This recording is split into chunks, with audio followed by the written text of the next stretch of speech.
नमस्कार। आज कहानी गोल्ड में सुनिए सुमन वाजपेयी जी की लिखी कहानी अदृश्य आकार। बाहर कोहरा छाया हो तो उसका मन करता है कि कहीं घूमने निकल जाए। लॉन्ग ड्राइव पर जाना नामुमकिन हो तो कनॉट प्लेस के गलियारे में निरर्थक ही चक्कर काटती रहे। वैसे भी उसे सर्दियां बहुत अच्छी लगती हैं। उमस भरी गर्मी और पसीने से बहुत चिढ़ है उसे।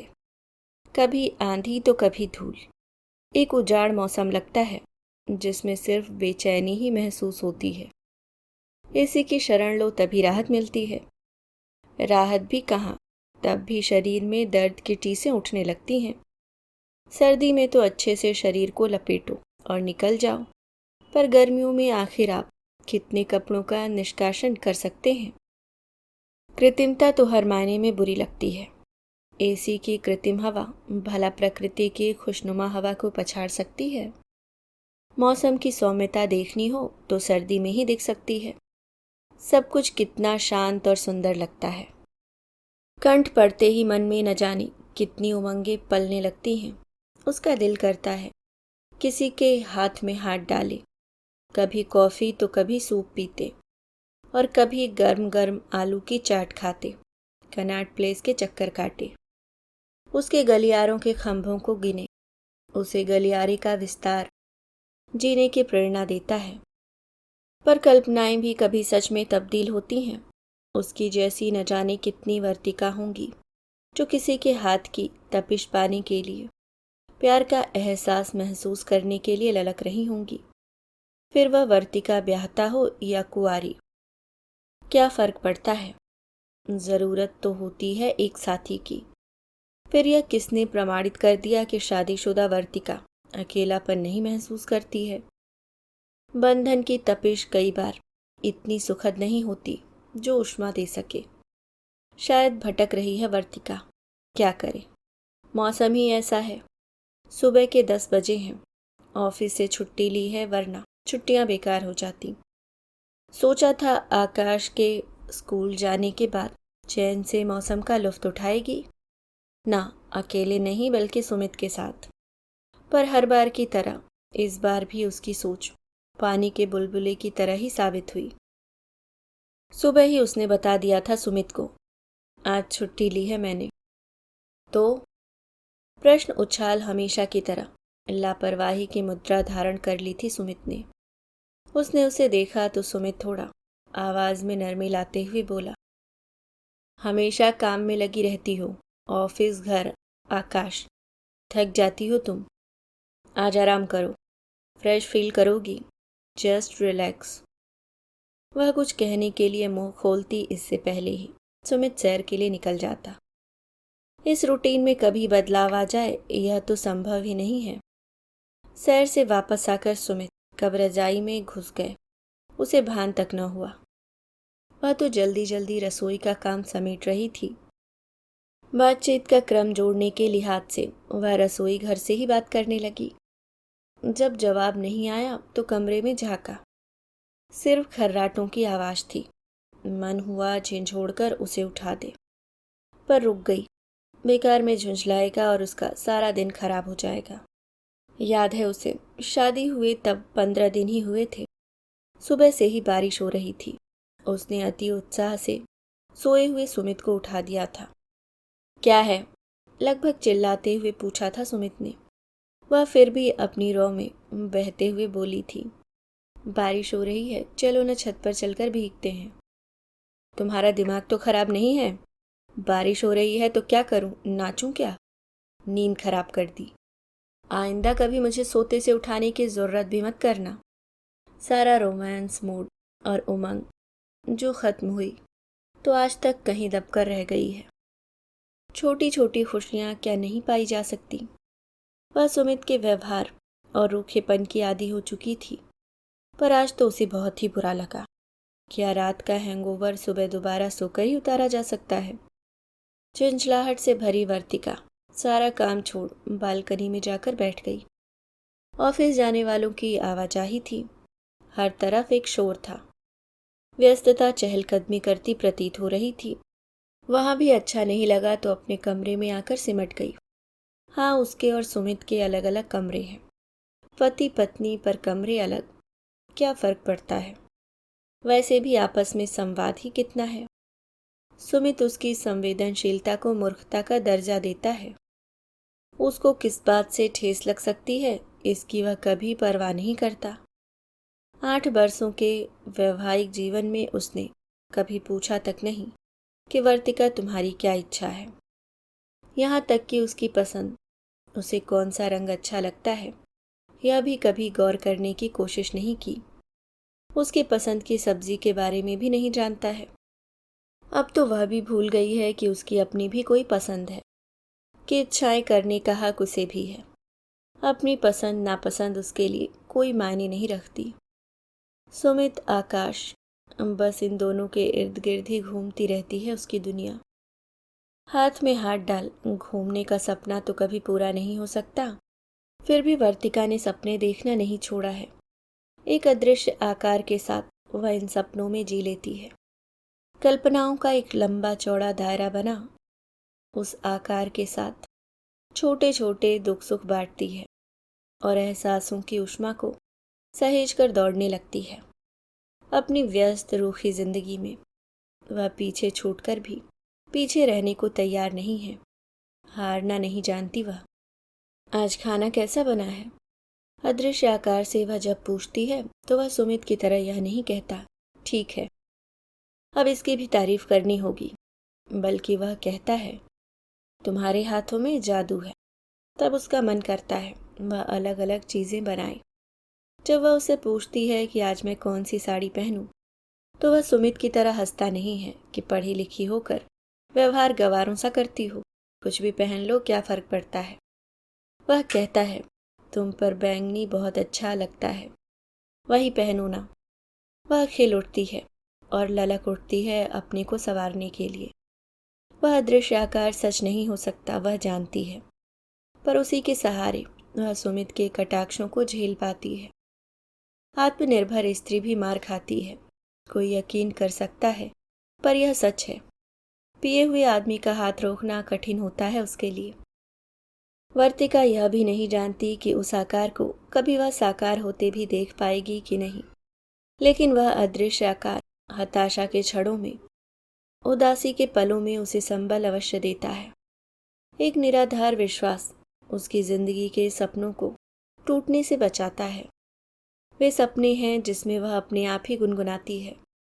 उसका मन तभी लौरे लेने लगता है और अल्हड़ युवती की तरह वह भीतर ही भीतर उन्मुक्तता से छलांगे लगाती है, मानो लहराते झूमते खेतों के बीच दौड़ रही हो।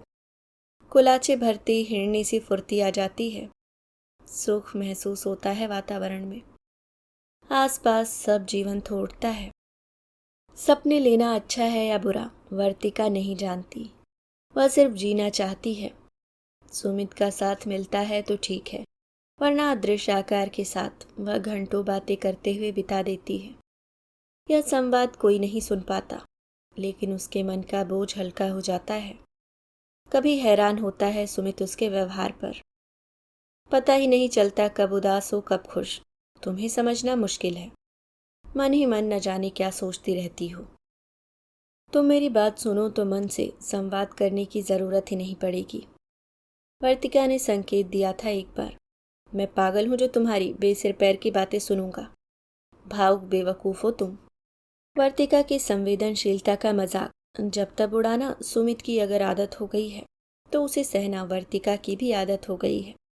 कितना अजीब है यह रिश्ता भी, जिसमें पति पत्नी एक दूसरे को झेलने को मजबूर होते हैं। एक दूसरे की आदत पड़ जाती है, इसलिए रिश्ता चलता रहता है। बस अपने आप को बदलते बदलते जिंदगी खत्म हो जाती है। जिन समीकरणों के साथ जिंदगी शुरू होती है वह अंत तक पहुंचते पहुंचते कैसे बदल जाते हैं, इसका एहसास तक नहीं होता है। अरे एक कप चाय मिलेगी? सुमित का स्वर गूंजा। बहुत बेमन से वर्तिका उठी। पता नहीं क्या सोच अपने लिए भी चाय बना ली। उसे शौक नहीं है। हालांकि सुमित भी सुबह एक ही बार चाय पीते हैं। शायद ठंड की वजह से इच्छा हुई हो। चाय देकर वापस घूमी ही थी कि सुमित ने हाथ पकड़ लिया। जा कहाँ रही हो, बैठो न यहाँ। रजाई उसके ऊपर डाल बाह उसके कंधे पर रख अपने पास खींचा। क्यों रहती हो इतनी उदास, हंसा करो, आखिर किस बात की टेंशन है तुम्हें। सुमित का प्यार भरा स्पर्श और मीठे बोल पिघला गए उसे, आंखें नम हो गई। बस यही दिक्कत है तुम्हारे साथ, जरा सा प्यार कर दो तो रोने लग जाती हो। बहुत भोली और प्यारी हो तुम, पर न जाने क्यों बीच बीच में इतनी कटु हो जाती हो। जानता हूँ मेरे पीने से परेशान रहती हो, पर सच तो यह है कि इस आदत को भी तुम ही छुड़ा सकती हो। मुझ पर पाबंदी लगाना बंद कर दो। कहो जितनी पीनी है घर में पियो, फिर देखना अपने आप छूट जाएगी। तुम्हारी रोक टोक मुझे ज़्यादा पीने को उकसाती है। मैं कोशिश तो बहुत करती हूँ, पर शराब देखते ही मेरा दिमाग झन्ना जाता है। तुम जानते हो ना, मेरी भाई की मौत का कारण ही यही शराब थी। ठीक है यार, अब हर पीने वाला समय से पहले मर ही जाए ऐसा तो मुमकिन नहीं। सुमित ने उसे चूमा। वह जानती है कि सुमित दिल का बुरा नहीं है, उसे प्यार भी बहुत करता है, पर उन दोनों की विचारधाराएं एकदम विपरीत हैं। ये विपरीत विचारधाराएं उन्हें दो किनारों पर पटक देती हैं। वे चाहे तो लहरें उनके बीच सेतु बन सकती हैं, पर सुमित की संवादहीनता बीच में आ जाती है। माना इंसान को ज़्यादा नहीं बोलना चाहिए, पर दिल की बात कहने में हर्ज क्या है। सब कुछ अपने भीतर रखो, यह सिद्धांत रिश्ते में दरार ही पैदा करता है। मैं ऐसा ही हूँ, अब स्वयं को नहीं बदल सकता। व्यवहारिकता ज़रूरी है, कल्पनाओं से गृहस्थी नहीं चलती। ये लंबे चौड़े बिल, फीस और बढ़िया जीवन शैली बनाए रखने की कोशिश में कल्पनाएं बीहड़ जंगलों के सिवाय और कुछ नहीं लगती। प्यार है तो क्या दिन रात ढिंढोरा पीटना ज़रूरी है। तुम खुद इतनी शिक्षित और सुलझे विचारों की हो, पर न जाने कभी कभी तुम्हारे भीतर फिजूल की बातें क्यों हावी हो जाती हैं। क्या नहीं है हमारे पास, फिर हमेशा तुम यह क्यों दिखाती हो कि कहीं कुछ कमी है। वर्तिका उठ गई। शायद वही गलत है। उसका अदृश्य आकार के साथ एक अविश्वसनीय दुनिया बनाने का ख्याल भी असंगत है। सुमित ठीक ही तो कहता है, पर यह कमबख्त मौसम उसे उलझाए जा रहा है। मौसम ने व्यथित किया हुआ है तुम्हें। सुमित की बात सुन चौंक गई वर्तिका। तो वह उसके दिल की बात समझता है। वह तो आज तक यही समझती आई थी कि उसकी मन की उथल पुथल से सुमित हमेशा अनजान रहता है। हो सकता है जानता हो, पर कहा न हो। फिर वही संवादहीनता, न जाने कितने फासले उगाए हैं इसकी वजह से। चुप रही वर्तिका। अदृश्य आकार छू रहा था उसके मन को, झटकना चाहा पर हटा नहीं। उदासी की परतें पलकों पर पहुंच गई थीं। मैं सोच रहा हूं कि आज काम पर जाऊं ही नहीं। सुमित और काम पर न जाए, हनीमून मनाने तक को तो वे गए नहीं थे। उसने कितने उत्साह से मनाली की 2 टिकट बुक कराई थी। तुमने मुझसे बिना पूछे टिकट भी बुक करा ली। ऐसे कैसे चला जाऊं? तुम्हारी तरह सरकारी नौकरी नहीं है मेरी। बिजनेस में 10 तरह की चीज़ें देखनी पड़ती हैं। बड़ी बेरहमी से टिकट फाड़ दी थी उसने। तभी चटक गया था वर्तिका के अंदर कुछ। ऐसे आदमी के साथ जिंदगी गुजारना। वर्तिका कभी अपनी इच्छा से कुछ तय नहीं कर पाई, यहाँ तक कि घर के पर्दे किस रंग के होंगे यह भी नहीं। सुमित को लगता था कि उससे पूछे बिना कोई काम क्यों किया गया। वह धीरे धीरे उससे दूर होती गई। एक अनकही दीवार उनके बीच आ गई थी। संबंधों में भी ऊष्मा नहीं थी। अलग अलग सोते भी बहुत वक्त गुजर गया था। सुमित की बात सुन वर्तिका अवाक रह गई। सुमित का यह रूप बिल्कुल अलग था, क्योंकि अगर वह कहीं घूमने की बात करती तो वह कहता कि काम कौन करेगा, तुम्हारी कमाई से घर नहीं चल सकता। हर समय अपने वर्चस्व के आगे उसे बौना दिखाने की कोशिश करता। शायद सुमित को उसने कभी समझने की कोशिश ही नहीं की थी। उसे प्यार देती तो ही तो खुशियाँ मिलती। सच उसके प्रति कभी पूरे मन से समर्पित नहीं हो पाई थी। हर बार बीच में वह अदृश्य आकार होता था। सुमित कहीं से भी तो संवेदनहीन नहीं है, बस जतलाना नहीं जानता। वह भी तो उदास होता होगा वर्तिका के व्यवहार से, उसकी उपेक्षा से, उसकी तिक्तता से। नाश्ता लगा दूं? नहीं, रहने दो। आज कनॉट प्लेस चलते हैं, वहीं ब्रेकफास्ट और लंच करेंगे। वर्तिका की नम आंखों से आंसू ढलक गए। कमी उसी में है, वह प्यार और खुशियाँ पाना चाहती है, पर देनी भी चाहिए, ऐसा कभी नहीं सोचा। मैं जानता हूँ इस मौसम में तुम्हें कनॉट प्लेस में घूमना अच्छा लगता है, पर आकाश, चाबी पड़ोस में दे दो और अपनी दीदी को फ़ोन कर दो, वह आ जाएंगी। 4-5 बजे तक तो हम भी लौट आएंगे। समाधान ढूंढने में देर नहीं लगती सुमित को। वही सोच सोच कर और विश्लेषण कर कठिन बनाती रहती है चीज़ों को।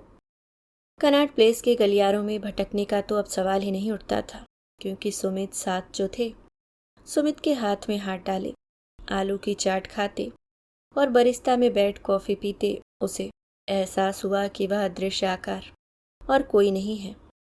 उसका चेहरा तो सुमित से बहुत मिलता है। नहीं मिलता नहीं है, यह तो सुमित का ही चेहरा है। वही पहचान नहीं सकी थी अब तक।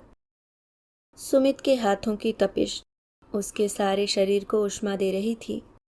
उसे लगा मन में पलते सपनों ने रूप ले लिया है। अदृश्य आकार कहीं लुप्त हो गया है। अभी समीकरण बदले नहीं हैं। अभी इच्छाओं को जिया जा सकता है। अभी आप सुन रहे थे सुमन बाजपेयी जी की लिखी कहानी अदृश्य आकार।